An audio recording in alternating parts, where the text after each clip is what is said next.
오늘 말씀의 14절의 말씀을 보면 이것은 예수께서 죽은 자 가운데서 살아나신 후에 세 번째로 제자들에게 나타나신 것이라 라고 그렇게 기록되어 있습니다.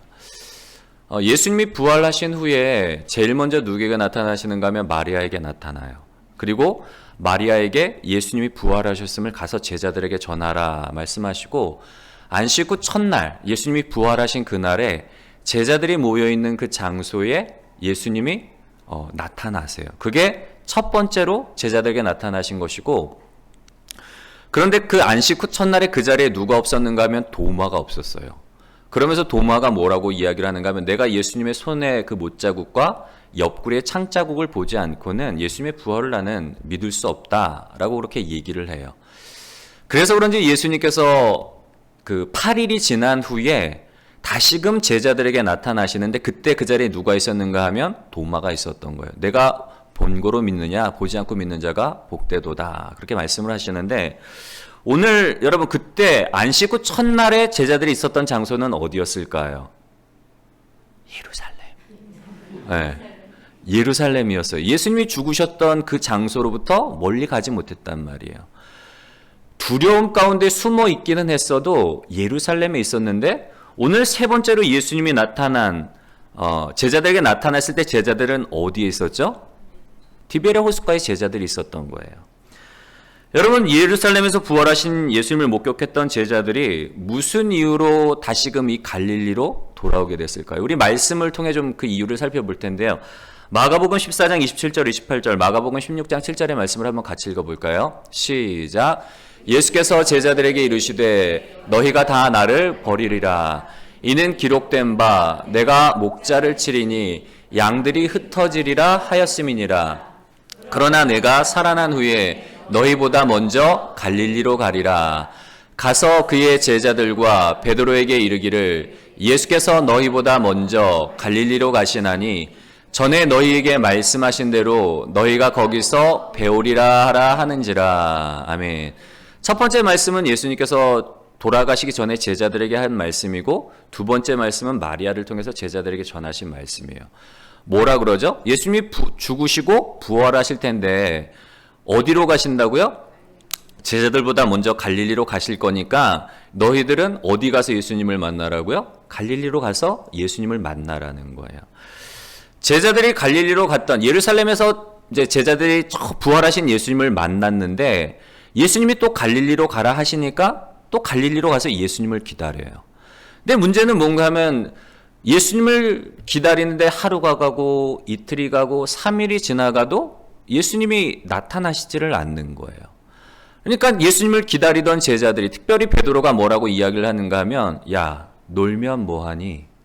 놀면 뭐하니? 나 그냥 고기나 잡으러 갈래. 그러니까 그 얘기를 듣고 있던 다른 제자들도 그럼 우리도 가겠다.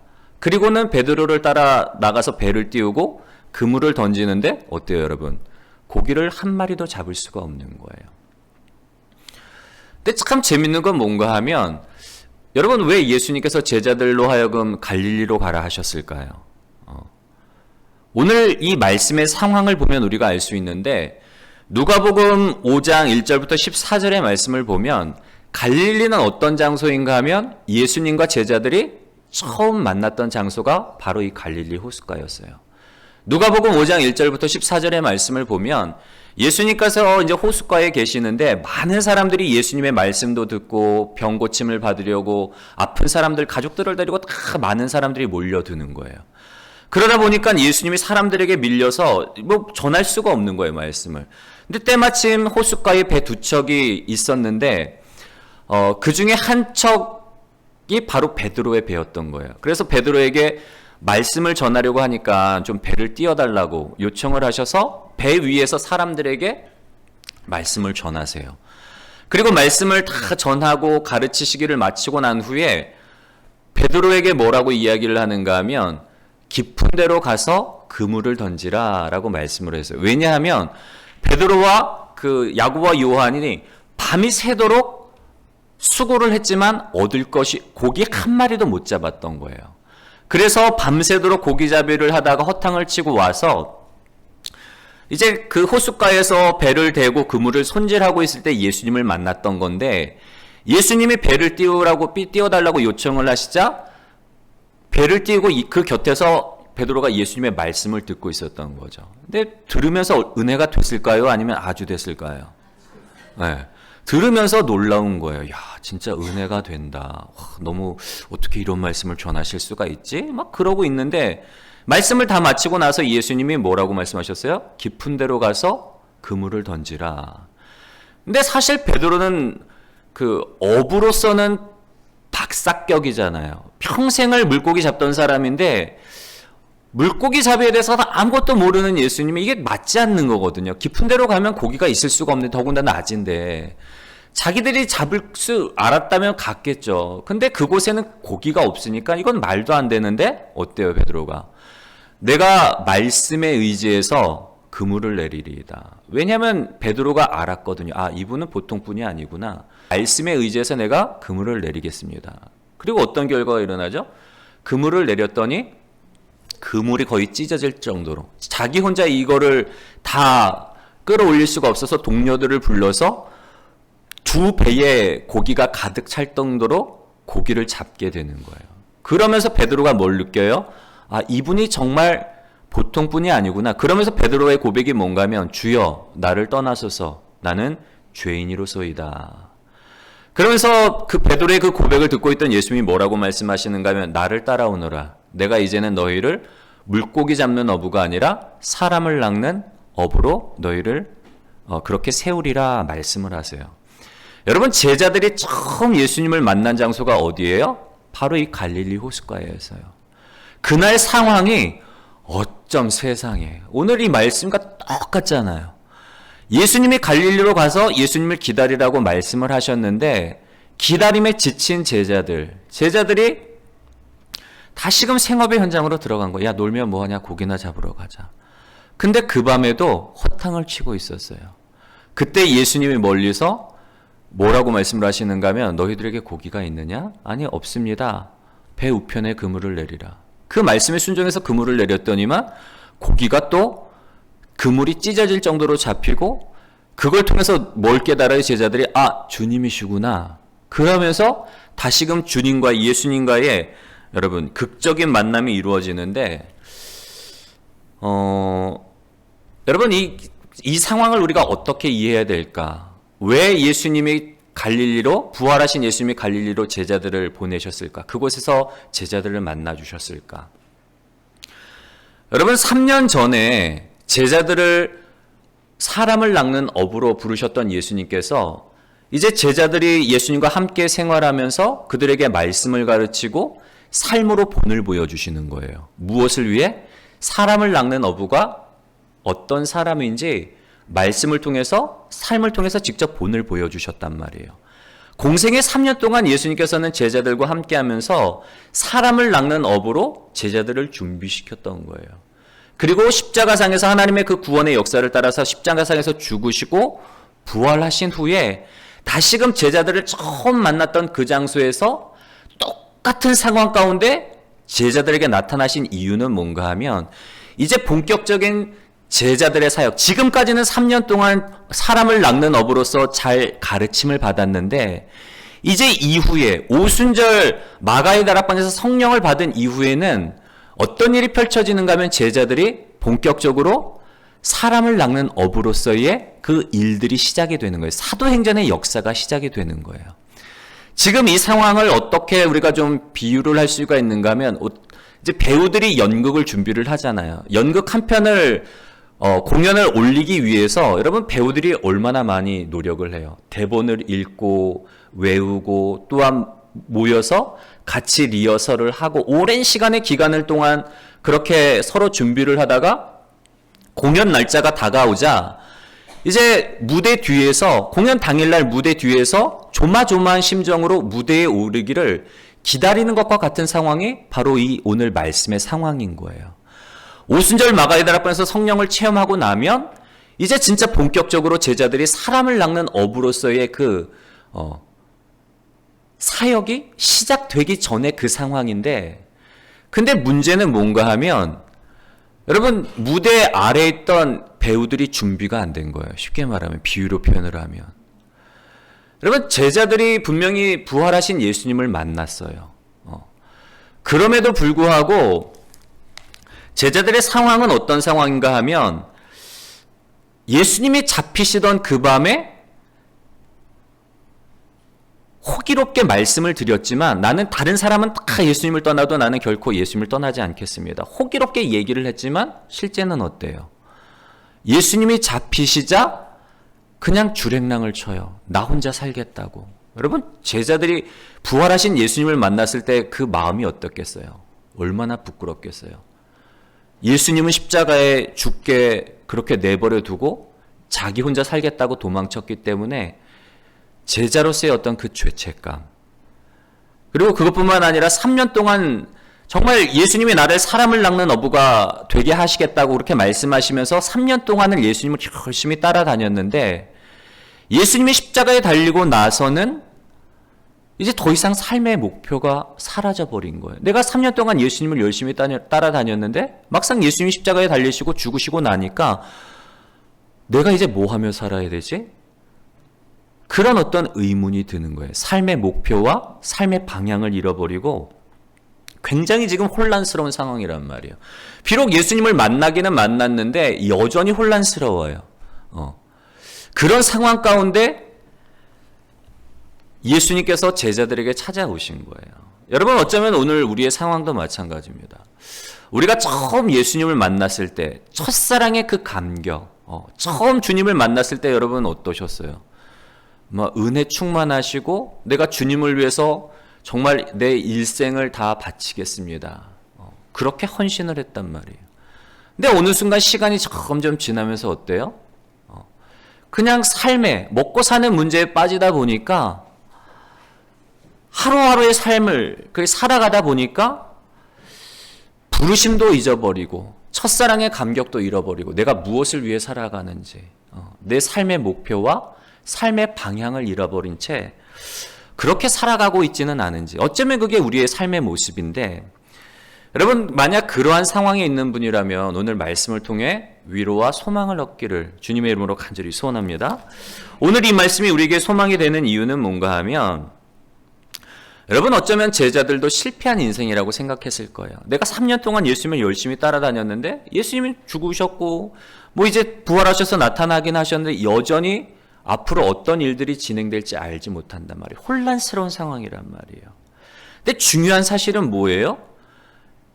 예수님은 계획을 갖고 계신 거예요.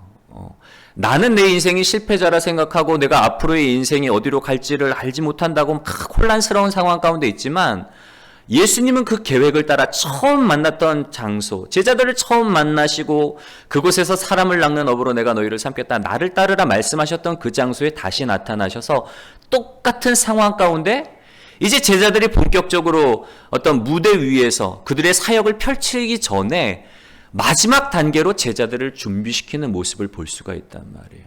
예수님은 계획을 가지고 제자들의 삶을 준비하고 계신 거예요. 여러분, 오늘 우리가 말씀을 통해서 예수님이 과연 어떤 과정을 통해서 제자들을 사역의 자리로 이끄시는지 우리가 말씀을 통해 살펴보려고 합니다. 그 말씀을 통해서 우리가 우리의 삶 가운데서도 동일하게 일하시는 그 하나님, 그 하나님으로 말미암아, 그 예수님으로 말미암아 다시금 일어나시는, 다시금 믿음의 길을 걸어가시는 복된 저와 여러분들이 되시기를 주님의 이름으로 간절히 소원합니다. 첫 번째로 예수님께서 제자들을 사람을 낚는 업으로, 그리고 본격적인 사역의 무대로 올리기 전에 뭘 경험하게 하시는가 하면, 우리 한번 첫 번째로 같이 읽어볼까요? 시작. 깊은 절망과 슬픔을 경험하게 하신다. 제자들이 이제 본격적으로 어떤 사역의 무대 위에 올라가기 전에 그리고 사람을 낚는 업으로 그 사역을 시작하기 전에 예수님께서 제자들이 뭘 경험하게 하시는가 하면 깊은 절망과 깊은 슬픔을 경험하게 하세요. 여러분, 3년 전에 제자들이 처음 예수님을 따를 때 그때의 마음이 어땠을까요? 여러분이 만약 제자라면, 그때의 상황이라면 여러분 어땠을까요? 나름대로 핑크빛 전망을 가지고 예수님을 따랐을 거란 말이에요. 당시 예수님이 굉장히 우리가 소위 말하는 인싸셨어요. 사람들이 많은 관심을 갖고 모여들고 예수님의 말씀에 능력이 있어서 기적도 나타나고 병든 자도 고침을 받고 귀신도 쫓겨나가고 그런 분이 나를 따르라는 거예요. 많고 많은 사람들 중에 나를 따르라고 말씀하시니까 제자들의 마음이 기뻤을까요? 아니면 아주 기뻤을까요? 예, 아주 기뻤을 거란 말이에요. 우와, 이런 분이 나를 제자 삼으신다고 하니 여러분 얼마나 기뻤겠어요. 그러면서 예수님을 따라다니면서 예수님이 행하시는 기적들을 보고 신기해하고 그 말씀에 은혜 받으면서 하루하루가 정말 꿈같은 시간을 보냈을 거란 말이에요. 근데 문제는 뭔가 하면 시간이 점점 지나면서 1년이 가고 2년이 가고 점점 시간이 가면서 어때요?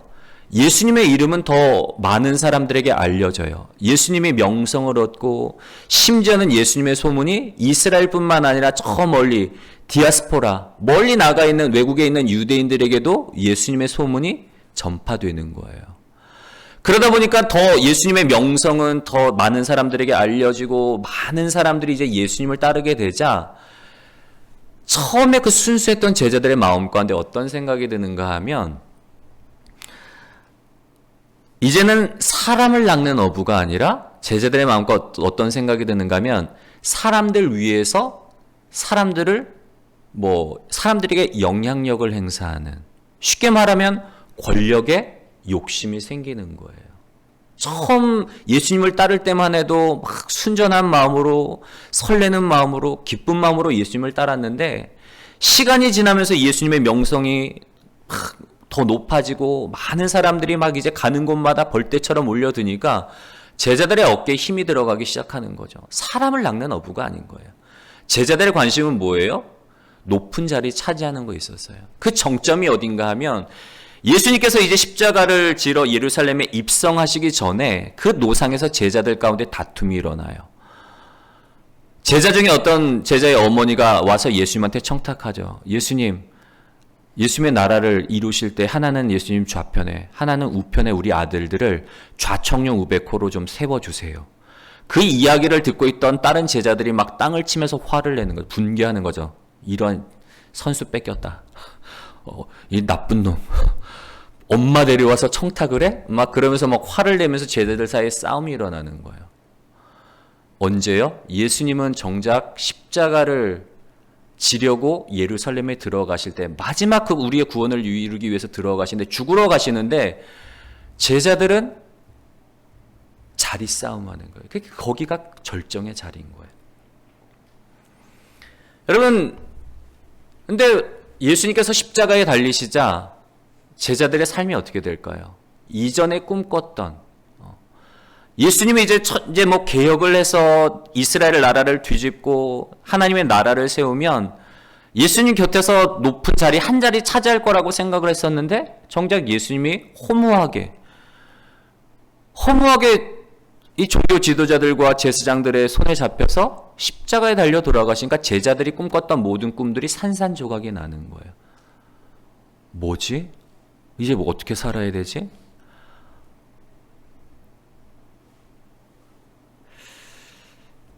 여러분, 제자들은 3년 동안 예수님 곁에서 말씀도 듣고 그리고 사람을 낚는 어부로 삶을 통해 예수님이 본을 보여주셨단 말이에요. 근데 단순히 이때의 모습만을 보면 예수님의 사역이 실패로 끝난 것 같아요. 제자들도 마찬가지로 이제 내 모든 꿈들이 사라졌다. 모든 소망이 사라졌다. 이제 내가 무엇을 위해 살아야 될까? 내가 어디로 가야 될까?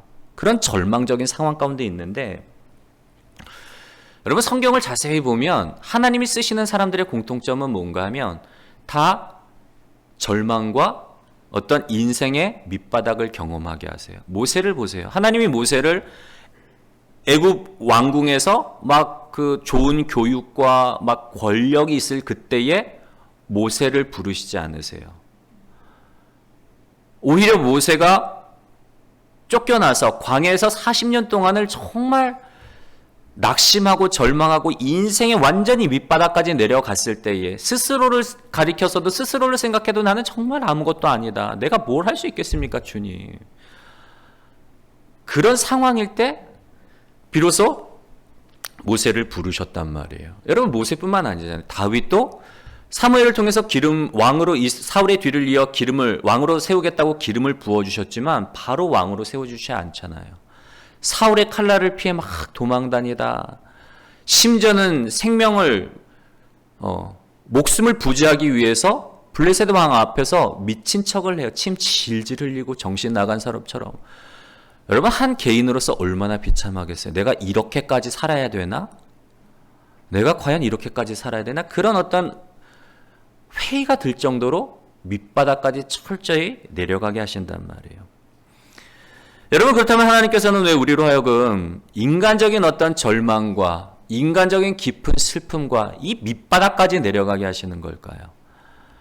중요한 한 가지를 깨닫게 하기 위해서요. 오늘 5절 말씀에 뭐라고 나와 있는가 하면 예수님이 제자들에게 뭐라고 질문을 하시죠? 함께 읽어볼까요? 얘들아, 너희에게 고기가 있느냐? 예수님이 제자들에게 밤이 새도록 수고를 해도 고기를 얻지 못한 제자들에게 이 질문을 하세요. 얘들아, 너희에게 고기가 있니? 너 고기 잡았어? 이렇게 물으시는데, 얘들아, 이 단어는 어떤 단어인가 하면 파이디온이에요. 우리 파이디온 선교회가 있잖아요. 파이디온 선교회는 누구를 대상으로 선교회를 하는 선교회죠? 아이들을 대상으로 하는 선교회란 말이에요. 파이디온이라는 말 자체가 어린아이라는 의미예요. 예수님이 제자들을 부를 때 얘들아, 어린아이처럼 부르시는 거예요. 그리고 고기가 있느냐라고 물으시는데, 보통 물고기는 익투스라는 단어예요. 우리가 이제 옛날에 보면은 그런 스티커가 많았잖아요. 물고기 모양으로 되어 있어서 그 안에 익투스, IX, T, 이렇게 해갖고 써있는 그런 단어가 있는데, 그게 익투스라는 단어가 물고기라는 말이에요. 근데 오늘 여기에 써있는 너희가에게 고기가 있느냐, 고기라는 단어는 익투스가 아니라 프로스파기온이라는 단어인데, 이 단어의 의미는 뭔가 하면 좋은 것, 소중한 것이라는 의미가 있대요. 제자들에게 물어보시는 그 의미를 좀 직역을 해보면 뭐죠? 얘들아, 너희에게 소중한 것이 있니? 다른 말로 하면 너희가 인생에 있어서 정말 소중한 것을 발견했니? 그렇게 물어보시는 거예요. 여러분, 삶의 고난과 인생의 어떤 우리 인생의 어떤 비참함이 우리에게 유익인 이유는 뭔가 하면, 깊고 깊은 절망의 밑바닥을 경험해야 비로소 우리의 삶 가운데 진짜 소중한 게 뭔가를 비로소 깨달을 수가 있는 거예요. 인생의 밑바닥까지 내려가 봐야지 비로소 그걸 알 수가 있는 거예요. 내가 이제껏 전부라고 생각해서 추구했던 성공, 돈, 명예, 건강, 자녀들, 어느 순간 하나님이 털을 흔드실 때가 있단 말이에요. 우리의 인생의 기반을 완전히 흔들어 버리실 때가 있어요. 그때가 되면 다 날아가는 거예요. 돈도 사라지고 건강도 잃고 그렇게 추구했던 성공도, 명예도 땅바닥에 떨어지고 가족들도 다 찢어지는 때가 있어요. 그러면 정말 내 인생 가운데 진지하게 이제 고민을 하게 되는 거죠. 진지하게 생각하게 되는 거죠. 내가 지금껏 무엇을 위해 살아왔을까? 무엇을 추구하며 살아왔을까? 내 인생 가운데 정말 내가 붙잡아야 될 게 뭘까? 그때 비로소 발견을 하게 되는 거예요. 저희 교인들에게는 제가 귀가 따갑도록 말씀을 드렸지만, 제가 이제 서울의 대형교회에서 부목으로 있다가 사임을 하고 나서 한 1년 정도를 사역지를 구하지를 못했어요.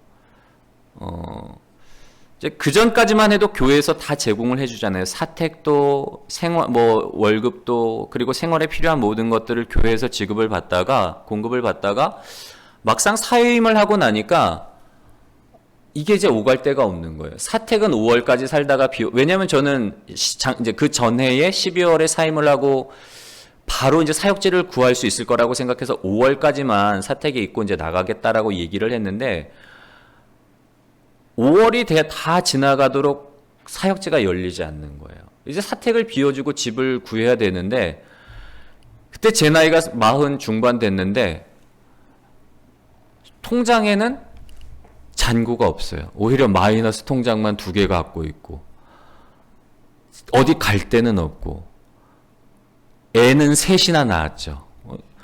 40대 중반에 인생이 너무 비참한 거예요. 야, 내가 지금 나는 진짜 주를 위해서 내가 열심히 달려왔는데 막상 교회를 사임하고 지금 그 당시에 이제 그 상황을 놓고 보면 너무 비참하더라고. 내 인생이 이게 뭐지?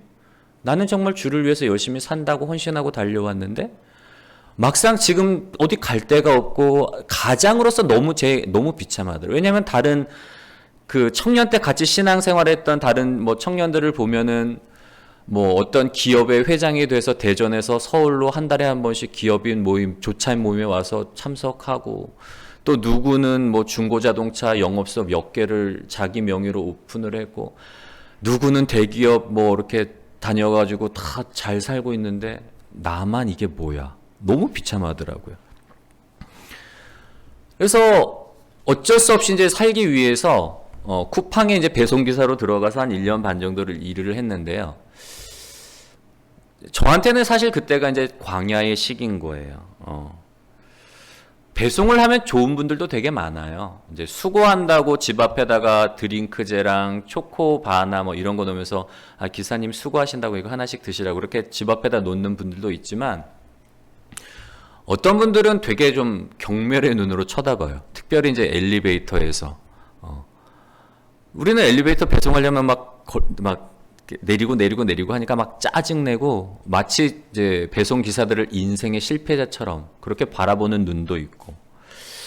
그리고 무엇보다도 저는 목회자로 부름을 받았는데 내가 지금 뭐 하고 있는 거지? 나 목사인데 내 목회는 못하고 지금 이 택배 기사나 하고 있으니 내가 지금 뭐 하고 있는 거지? 어떤 그런 회의감. 그리고 무엇보다도 또 가장으로서 우리 자녀들과 아내에게 넉넉한 어떤 삶을 제공해주지 못한다는 그 가장으로서의 참 그 힘든 마음들. 저한테 있어서는 그때가 제일 힘들었던 시기였는데 참 그런데 감사한 건 뭔가 하면 그 시기가 광야 같은 시기였지만 그 시기를 통해서 제 안에 있었던 어떤 교만, 허영심, 마치 제자들의 마음처럼 예수님을 따라다니면서 큰 자리를 바랬던 그 제자들의 마음처럼 내 안에 있었던 성공에 대한 어떤 갈망, 욕구들이 다 사라지게 되더라고요.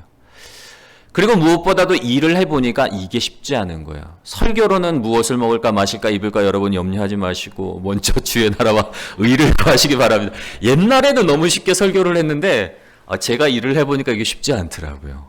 정말 쉽지 않더라고요. 먹고 사는 문제를 초월하기가 쉽지가 않은 거예요, 여러분. 근데 그때 그 광야의 시기를 보면서 깨달은 건 뭔가 하면 그럼에도 불구하고 정말 중요한 문제가 뭔가 하면 야, 이게 사람이 떡으로만 사는 게 아니라 하나님의 입에서 나오는 말씀으로 사는 존재구나. 그걸 깨닫게 되는 거예요. 여러분, 먹고 사는 문제 정말 중요해요. 이거 우리가 이건 왜냐하면 우리 현실이기 때문에. 그럼에도 불구하고 예수님이 무엇을 먹을까 마실까 입을까 염려하지 말고 먼저 그의 나라와 의를 구하라. 그렇게 말씀하시는 이유는 뭔가 하면 사람이 떡으로만 사는 존재가 아니기 때문에 우리는 영적인 존재예요. 하나님의 관계 속에서 생명을 누리고 하나님의 관계 속에서 참된 만족과 행복을 누리는 존재예요. 여러분, 제가 그 시기를 통해서 저에게 주신 유익은 뭔가 하면 제가 몸무게가 18kg가 빠졌어요. 육체적으로도 기름기가 싹 빠졌지만 영적으로도 제 기름기가 완전히 빠져버렸단 말이에요. 영적인 기름기가 쫙 빠져나가면서 그때 저에게 주신 거 한 가지. 정말 예수님이 생명이구나. 예수님이 진짜 내가 붙잡아야 될 그런 존재시구나. 진짜 예수님만이 전부고 예수님만이 생명이구나. 그거 한 가지 깨닫게 된 거예요.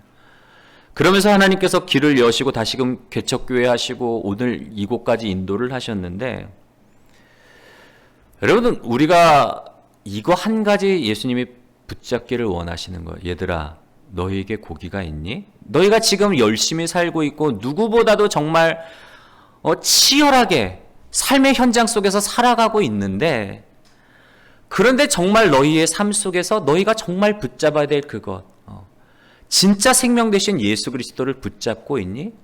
그거를 오늘 우리에게 질문을 하고 계시는 거예요. 사랑하는 성도 여러분, 우리가 삶을 통해서 우리가 좋아하는 찬양 있잖아요. 주 예수보다 더 귀한 것은 없네.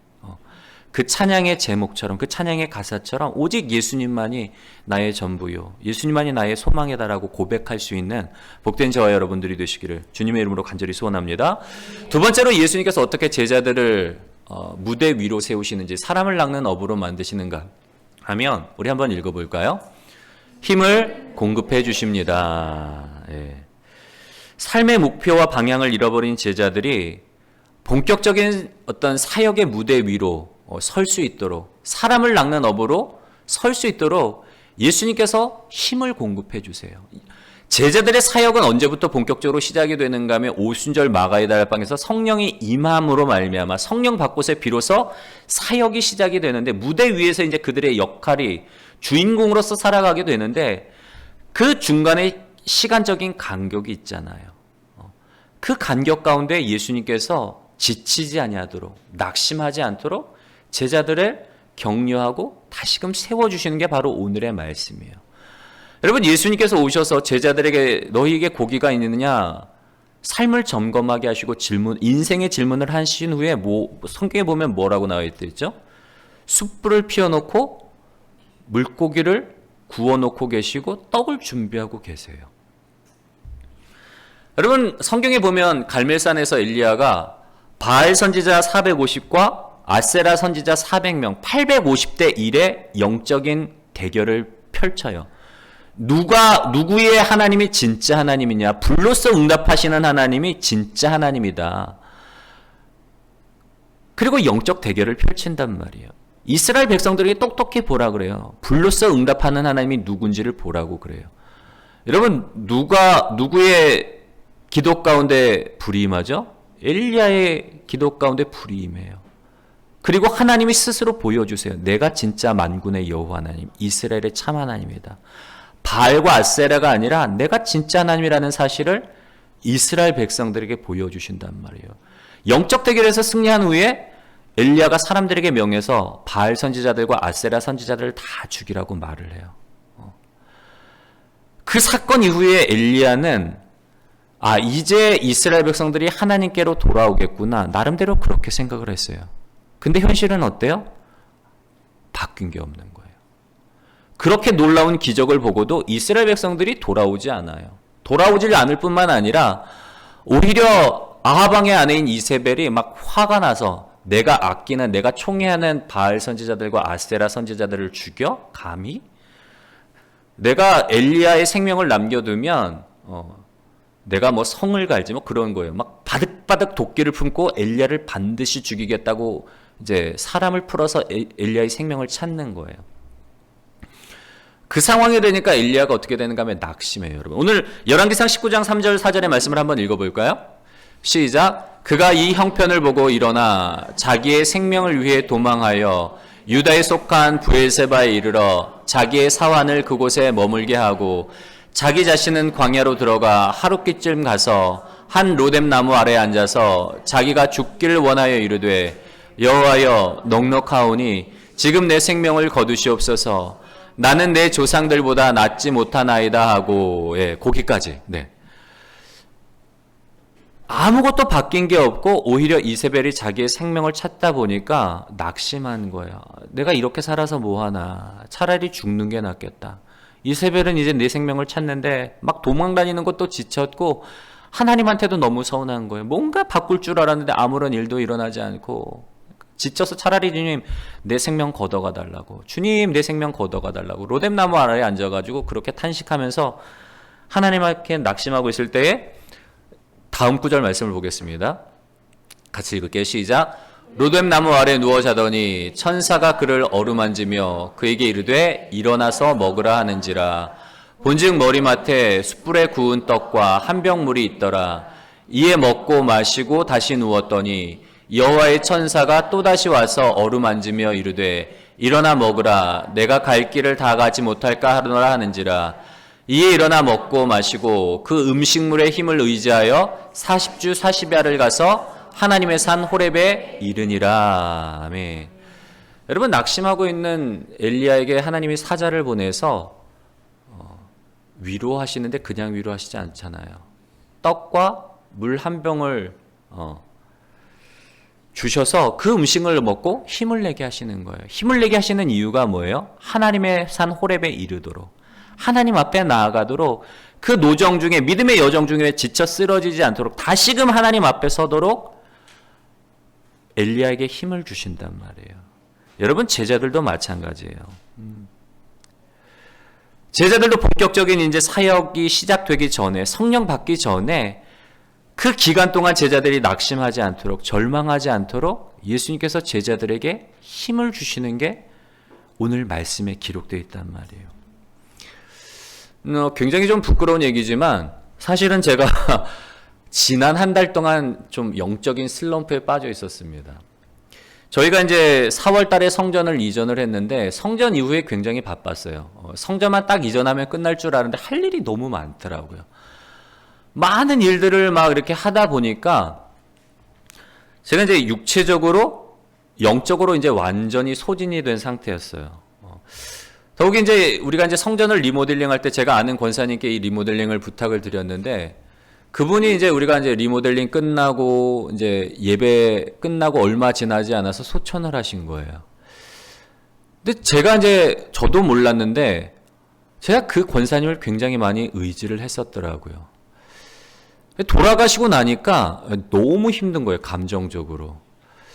저한테는 나름대로 꿈이 있었거든요. 5, 6년 이곳에서 열심히 목회를 하다 다시 한번 하나님께서 우리를 좀 이전시킬 것이다 라는 그런 마음을 주셔서 기대감을 갖고 있었고, 그때 우리 권사님이랑 또 한번 힘을 합쳐서 다시 한번 더 멋진 성전으로 하나님 앞에 이제 봉헌하려는 그런 마음이 있었는데, 갑자기 허무하게 이렇게 소천하시고 나니까 너무 힘든 거예요. 중간에 행여라도 뭐 이제 그것도 그렇지만 행여라도 뭐 문제가 생기고 어디 고쳐야 될 때 생기면 이제 내가 누구한테 연락을 하지? 막막하더라고요. 또 오랫동안 알고 지냈던 분이 갑자기 떠나니까 그것도 감정적으로 되게 힘들고, 뭐 여러 가지 일들로 인해서 이제 탈진한 상태였는데, 그러다 보니까 말씀 준비가 안 되는 거예요. 나름대로 설교를 준비하려고 책도 많이 읽고 막 해도 막상 설교 원고를 작성하려고 컴퓨터 앞에 앉아 있으면 진도가 안 나가는 거예요. 이게 어떻게 꿰어지지가 않는 거예요. 말씀이 준비가 안 되는 거예요. 이렇게 막 씨름하고 한 주간 내내 씨름하다가 토요일 이제 저녁이 돼도 뭐 나오지를 않는 거예요. 어쩔 수가 없잖아요. 주일 예배는 드려야 되고 설교는 해야 되니까 어쩔 수 없어서, 그래서 예전에 했던 설교, 2013년, 14년에 했던 설교 중에, 그때는 우리 뭐 성도님들과 만나지도 않았던데요. 그러니까 이제 그때 옛날에 했던 설교 끄집어내서 이제 다시 이제 고쳐가지고 이제 한 2, 3주를 그렇게 보냈어요. 근데 이제 지지난주에 저희가 이제 아내랑 저희가 그 어떤 세미나에 참석했었는데, 그곳에서 하나님이 너무 큰 은혜를 주시는 거예요. 다시금 어떤 사역의 방향성을 보여주시고, 다시금 그곳에서 은혜 받게 하시고, 다시금 제 마음 가운데 불을 주셔서 이제 은혜 받고 돌아왔는데, 그러면서 이제 기도하는 가운데 문제점이 뭘까? 내가 왜 이렇게 완전히 탈진하고 이렇게 말씀 준비도 안 됐을까라고 이제 생각하는 가운데 하나님이 그것 깨닫게 하시더라고요. 어느 순간 제가 하나님의 말씀 앞에서, 예전에는 하나님 말씀 앞에서 하나님의 음성을 들으려고 기다리고 기도했던 때가 있었는데, 어느 순간부터인가 제가 그거를 안 하고 있었던 거예요. 성전 이전을 하면서 뭐 바쁘다는 핑계로, 그리고 성전 이전이 다 끝나고 나서는 이제는 좀 쉬어야지, 너무 지쳤으니까 이제는 좀 내가 좀 쉬어야지, 그러면서 내가 좋아하는 뭐 유튜브에 뭐 스포츠 동영상이나 드라마 동영상 보면서 쉰다고 하면서 정말 중요한 말씀 앞에서 하나님의 음성을 들으려고 기다리고 하나님과 만나는 그런 시간들을 잊고 있었더라고요. 그러다 보니까 점점 탈진되어 가고 점점 내 안에 어떤 은혜가 사라져가는, 완전히 이제 메마른 그런 심령으로 인해서 그런 문제점들이 생겼던 거더라고요. 그래서 그 세미나 이후에 다시금 하나님 말씀 앞에서 기도하면서, 하나님이 말씀을 통해서 내가 하나님의 음성 듣기 원합니다. 하나님의 음성 들려주세요. 그러면 그렇게 이제 기다리고 기대하고 이렇게 말씀을 묵상하면서 하나님께서 채워주시는 거예요. 그래서 제 안에 회복의 역사가 일어나는 거예요. 여러분, 예수님께서는 제자들을 본격적인 사역의 현장으로 세우시기 전에 삶의 현장 속에서 진짜 음식, 숯불에 피워놓은 고기와 떡을 준비해 놓으셨단 말이에요. 우리의 일상 속에서도 우리가 사명의 길을 걸어갈 수 있도록, 믿음의 길을 걸어갈 수 있도록 우리의 삶의 현장 속에 이런 숨은 만나와 이런 숨은 양식들을 예배해 놓으셨어요. 그 하나님께서 예배해 놓으신 그 은혜의 말씀과 생명의 만나를 통해서 힘을 얻고 다시금 하나님 앞에 나아갈 수 있도록, 바라기는 우리의 삶 속에 하나님께서 예배해 놓으신 이 놀라운 은혜와 만나들을 먹고 다시금 일어서셔서 첫사랑의 그 감격의 자리, 사명의 그 자리로 다시금 나아가시는 복된 저와 여러분들이 되시기를 주님의 이름으로 간절히 소원합니다. 마지막 한 가지만 더 이제 말씀을 잠깐 나누고 이제 말씀을 마무리할 텐데 되게 길어졌네요. 말씀을 묵상하면서 저는 좀 그런 의문이 들더라고요. 왜 예수님께서 평범한 인간의 모습으로 나타나셨을까? 여러분, 사실 제자들이 예수님이 알던 3년 동안 만났던 그 모습으로 오신 게 아니에요. 부활하신 이후에 인간의 모습으로 오시긴 오셨는데 제자들이 알던 그 모습이 아니에요. 그러다 보니까 처음에는 제자들이 예수님인 줄 알지를 못했지만 예수님의 그 똑같은 상황, 누가복음 5장에 처음 예수님을 만났던 그 상황과 그 밤이 똑같은 상황 속에서 우편에 그물을 던지라, 그리고 던졌더니 고기가 많은 걸 보고 지금 말씀하시는 저분이 예수님이구나 알아본 거예요. 근데 만약에, 저는 말씀을 묵상하면서 그런 의문이 들더라고요. 만약에 예수님이 평범한 인간의 모습이 아니라 변화산상에서 나타났던 그런 모습으로, 베드로, 야고보, 요한이 변화산에서 변화된 예수님을 보고 막 놀라잖아요. 막 정신이 없어요. 그런 모습으로 나타났다면 오히려 제자들에게 더 쉽게 동기부여를 할 수 있지 않았을까? 막 신령한 모습, 영광스러운 모습으로 나타나서 이제 너희가 본격적으로 사람을 낚는 어부에 곧 시작될 거다. 기다려라. 성령 받기를 기다리라. 그랬다면 여러분, 더 제자들한테 더 충격적이지 않았을까요? 저만 그런 생각을 갖나요? 저는 그런 의문이 들더라고요. 분명히 더 신령한 모습으로, 영광스러운 모습으로 나타났으면 더 제자들한테 임팩이 있었을 텐데 굳이 왜 평범한 인간의 모습으로 오셨을까? 금요일에 우리 이제 임재환 집사님, 제가 이제 사업장에 방문을 해갖고 말씀을, 오늘 주일 할 설교를 가지고 이제 서로 이제 삶을 이제 나눴어요. 말씀을 나눴어요. 묵상하고. 그래서 나 이런 질문이 있다, 이런 의문이 있다 그러니까 우리 집사님을 통해서 제가 답을 얻은 거예요, 사실은. 집사님도 이제 우리 임재환 집사님도 그런 고민을 가졌던 적이 있었대. 예전에 일본에서 일을 할 때에 동료 중에 하나가 이제 그런 질문을 한 거예요. 이런 질문들. 그때는 본인이 그 동료에게 답을 못 했는데 어느 날인가 본인이 이제 SF 소설이래요. 제목은 기억나지 않는 SF 소설을 읽다가 그 답을 발견한 거예요. 그 이제 소설의 내용이 뭔가 하면 약간 스타트랙 같은 내용인 거예요. 이제 지구의 먼 미래에 이제 우리 지구의 과학기술과 문명이 발달하면서 우주선을 만들어서 먼 은하계까지 이제 탐험할 수 있는 그런 그 기술력이 될 때에 지구에서 이제 그 우주 연합을 만들기 위해서 파견대를 보내는 거죠. 그리고는 이 우주선을 타고 각 행성들로 가면서 한 행성씩 이제 우주 연합에 가입을 시키는데 그 방법이 힘과 무력에 의한 게 아니라 굉장히 평화적인 방법으로 설득해 가면서 우주 연합을 만들어 가는 거예요. 근데 이제 어느 행성에 갔는데 어느 행성에는 이게 뭐 완전히 문명이 발달하지 않은 행성인 거죠. 뭐 과학기술이 발달하지 않은 행성인데 그 행성에 가서는 우주선을 숨겨놓고 그냥 되게 평범한 모습으로 그들처럼 가서 그들에게 이제 설득을 하는 거예요. 우주연합에 가입하라고. 그리고는 많은 우여곡절 끝에 이제 우주연합에 가입하고 이제 그 행성의 멤버 중에 한 사람이 나중에 이 지구인들이 타고 온 우주선과 이 어떤 것들을 알게 되는 거예요. 그러면서 이제 질문을 하는 거죠. 아니, 이렇게 놀라운 기술들, 우리는 하늘도 날지 못하는데 당신들은 지금 우주선을 타고 뭐 하늘도 날고 뭐 이런 기술력이 있다면 왜 우리한테 올 때 그런 걸 보여주지 않았냐. 그렇게 당신의 우주선과 당신들의 어떤 기술력을 보였다면 우리가 쉽게 당신을 따랐을 텐데 왜 그렇게 보여주지 않았냐. 그러자 이제 그 선장이 그렇게 얘기를 했다는 거예요. 만약에 그런 모습으로 왔다면 그건 지배의 관계지 결코 어떤 평등의 관계, 인격의 관계는 이루지 못했을 거다. 그런 답을 발견했다 그러더라고요. 근데 그 이야기를 듣는 순간 맞죠? 입사님? 네. 놀라운 거예요.